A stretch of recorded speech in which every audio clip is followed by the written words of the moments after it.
Assalamualaikum warahmatullahi wabarakatuh. Saya Apidana Suliska, peserta pekerti gelombang 6 tahun 2023 LPMTP Universitas Bengkulu.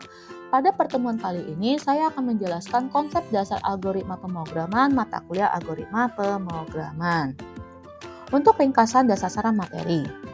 Ringkasan materi ini menjelaskan tentang konsep dasar algoritma pemrograman dan paradigma pemrograman. Sasaran materi ini mahasiswa bisa memahami konsep dasar algoritma pemrograman dan paradigma pemrograman.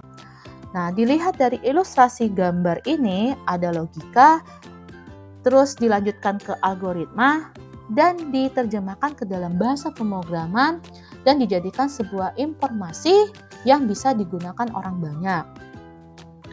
Dari ilustrasi ini, apa sih logika dan apa sih algoritma? Logika itu sendiri adalah akal, penalaran. Nah, penalaran itu salah satu bentuk pemikiran.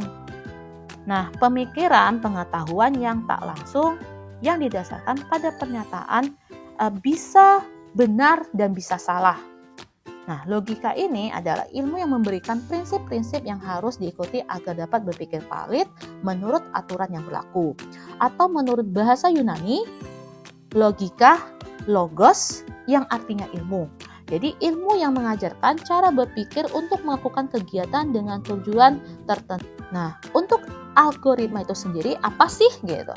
Nah, algoritma ini sangat lekat dengan kata logika, yaitu kemampuan seorang manusia untuk berpikir dengan akal tentang suatu permasalahan, menghasilkan sebuah kebenaran yang dibuktikan dan dapat diterima oleh akal.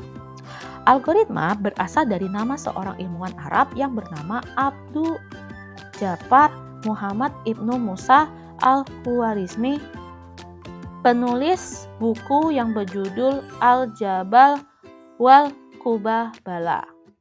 Menurut beliau, algoritma adalah urutan penyelesaian masalah yang disusun secara sistematis menggunakan bahasa yang logis untuk memecahkan suatu permasalahan. Nah, algoritma sendiri itu bisa dikatakan sekumpulan langkah-langkah terbatas untuk mencari solusi suatu masalah.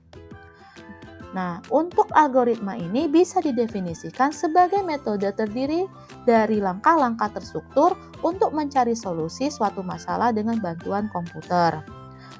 Untuk komponen dari konsep algoritma, yang pertama, komponen input atau masukan. Dalam komponen input ini wajib mengerti tentang pemilihan variabel, tipe variabel, konstanta, jenis variabel, serta parameter. Sebab hal tersebut adalah bagian penting dari suatu komponen input atau komponen masukan. Kedua, komponen processing atau proses. Komponen proses ini menjadi sebuah inti komponen dalam memiliki dan membentuk konsep algoritma sebuah sistem. Yang terakhir, komponen output atau keluaran. Dalam komponen output ini nantinya akan mendapatkan suatu jawaban dari sebuah permasalahan dengan menggunakan sistem pemrograman algoritma. 3 cara yang umum digunakan dalam menuliskan algoritma, yaitu uraian deskriptif, pseudocode, dan flowchart. Yang pertama, uraian deskriptif. Nah, uraian deskriptif ini notasi penulisan algoritmanya dengan menggunakan bahasa deskriptif disebut dengan notasi alami. Disusun 3 bagian. Yang pertama, bagian judul atau header, deklarasi atau dictionary, dan deskripsi. Penulisan uraian deskriptif dengan cara menulis instruksi-instruksi yang harus dilakukan menggunakan bahasa yang jelas. Dan untuk contohnya, ini misalkan membuat nasi goreng. Judul algoritmanya nanti membuat nasi goreng. Untuk bagian deklarasinya yaitu wajan, kompor, nasi, minyak, bumbu, dan garam. Untuk bagian deskripsinya, yang pertama menyalakan kompor gas, meletakkan wajan di atas kompor, menuangkan sedikit minyak goreng, memasukkan bumbu ke dalam wajan, tuangkan nasi secukupnya, berikan sedikit garam. Yang ketujuh, merasakan pas atau tidak bumbunya. Yang kedelapan, jika kurang tambahkan garam. Dan terakhir itu nasi goreng siap disajikan.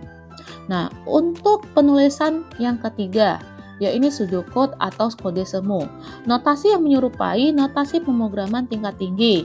Untuk struktur algoritmanya, bagian kepala yaitu header, deklarasi atau definisi variabel, yang terakhir adalah deskripsi atau rincian langkah. Seperti contoh, algoritma luas persegi panjang. Nah, di sini menghitung sebuah luas persegi panjang jika panjang dan lebar diberikan. Dan bagian kedua ini adalah deklarasi. Deklarasinya ini adalah var panjang, lebar, luas, dan integer untuk tipe datanya. Dan terakhir, ini ada deskripsi.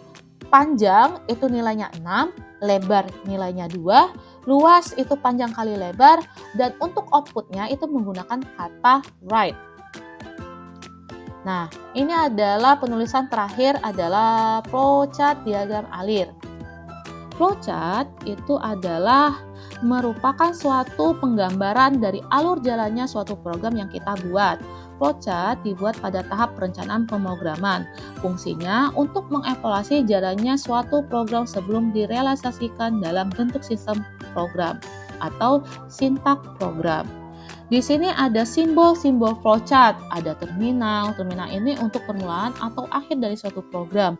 Ada predefined process untuk mempersiapkan penyimpanan yang akan digunakan sebagai tempat penyimpanan di dalam storage.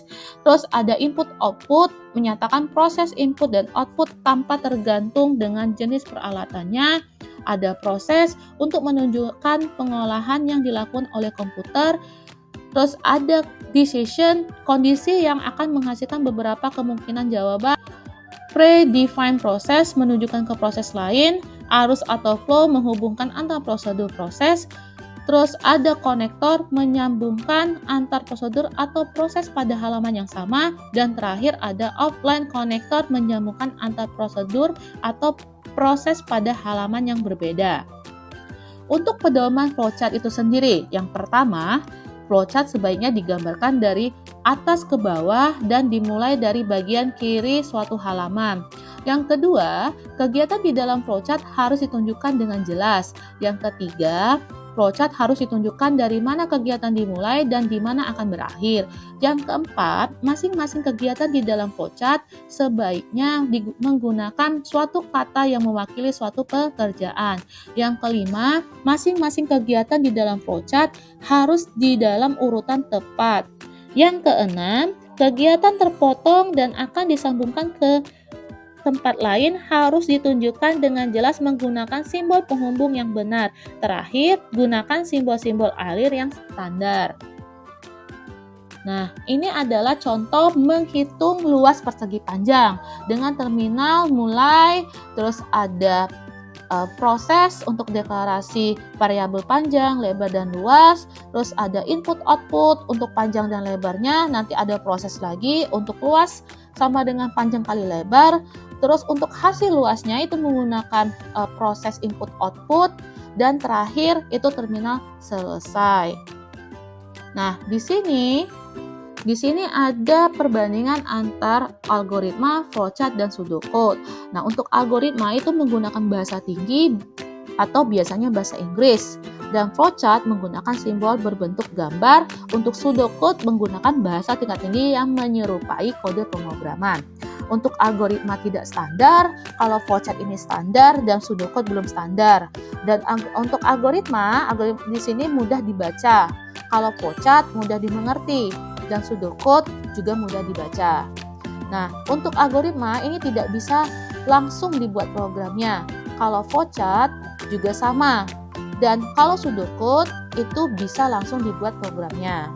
Nah, untuk algoritma ini berupa ide dan flowchart ini berupa rancangan. Dan pseudocode sudah hampir berupa implementasi. Berikut referensi-referensi yang saya dapatkan untuk materi ini. Dan terima kasih untuk presentasi hari ini dan saya akhiri. Wassalamualaikum warahmatullahi wabarakatuh.